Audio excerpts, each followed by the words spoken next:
Jai Guruji Maharaj, Shukrana Guruji Maharaj. With folded hands and gratitude in my heart, I bow to the lotus feet of our beloved Guruji. With his divine grace and due permission, I would like to start the reading of chapter 93, Satsang number 89 from the holy book Light of Divinity. The true Mahapurush of our age. I had Guruji's darshan in December 1995 when I had gone to attend the reception of the son of an old associate of mine, the then Sessions Judge, Mr. B.C. Rajput.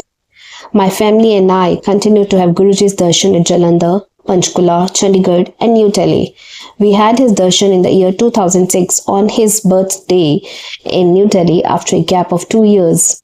We had not gone to him during the intervening period as per his Adesh. Since these many years of association with him, we have seen that Guruji is the true Mahapurush of our age. Fountains of fragrance. This incident relates to the year 1997 when Guruji was at Chandigarh. My wife, daughter-in-law and I were about to leave after Guruji's darshan when we were called back and taken to Guruji's room. Guruji told us that he was going to bless us. He then asked us to smell his forehead, his chest and the rear of his shoulders.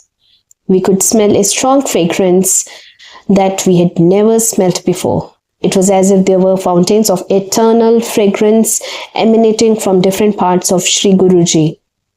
Healing without medicine. In the same year, I had acute pain in both my ankles. I took painkillers for it. I approached my family doctor at Panchkula. It was found that my hemoglobin was as low as 7.2 against the normal level of 13 to 14. I was advised to take serious note of this problem instead of the pain in the ankles. Worried, I contacted the city hospital at Sector 34 in Chandigarh and the PJ hospital as well. But with no fruitful results, I rushed to a hemoglobin specialist based in South Extension, New Delhi. He performed numerous tests and found that my ESR value was 105, an enormously high value. He suspected that my acutely low hemoglobin level had something to do with the bones. Unable to trace any other abnormality, he took me to a hospital for a bone marrow test. All of us were shaken when we came to know that the bone marrow test was a test for blood cancer. More than 20 samples of bone marrow were collected on Saturday. The results were to be declared on Monday evening. Terrified, I contacted my son at Chandigarh and asked him to beg Guruji for my life.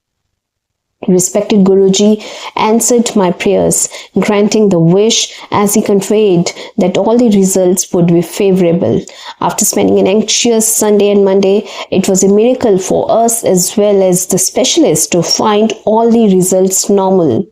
The specialist prescribed 9 vitamins and all, and I started taking over 24 tablets, capsules daily. Next day, I attended the Satsang at Chandigarh and told Guruji everything in detail. Guruji Maharaj kindly advised me to stop taking all medicines forthwith.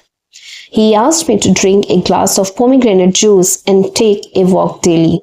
I adopted this instruction with all faith but without bringing Guruji's prescription to the notice of the Delhi specialist.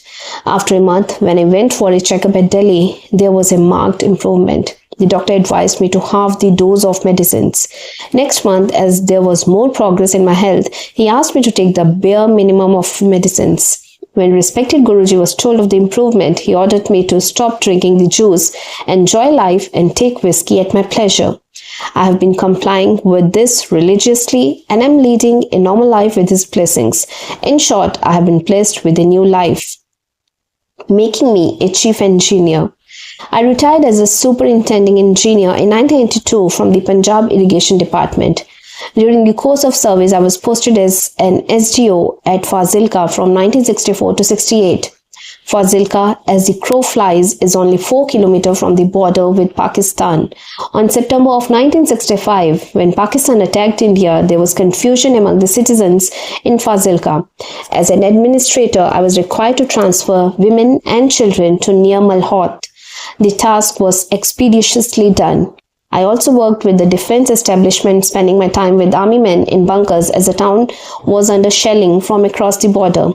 Though these duties were not expected of me as a civil officer, I carried them out. For such services, the Civil and Defense Administration would give commendation certificates and the Punjab government out of turn promotions. Since the Punjab government was reluctant to grant me the same benefit, I went to court protesting against the discrimination. When I met respected Guruji, he would always address me as Chief Engineer, although I had told him I had retired as a superintending engineer. But he insisted that I would be Chief Engineer shortly. Subsequently, the court accorded all service benefits to me. And true to Guruji's words, the Punjab government promoted me as Chief Engineer through a notification in year 2004. Guruji's blessings have extended to all members of my family. During the winter of 2002 to 2003, my wife and I were in Guruji's Sangat at Empire Estate, New Delhi. We left at about 2 a.m. and it was biting cold.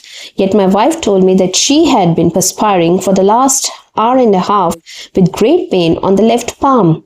Realizing that something must be gravely wrong and no doctor would be available at this time of the night, we drove back to Guruji Maharaj.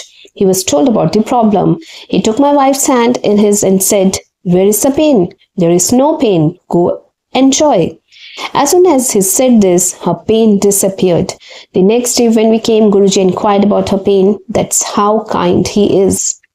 In fact, in this era of materialism, it is very difficult to find and reach the divine sanctuary of a Mahapurush. The guiding factor that distinguishes such a one from among the fraternity of saints can only be found when one reaches his doorstep and sees with one's own eyes an unmatched personality carrying the true message of the Almighty.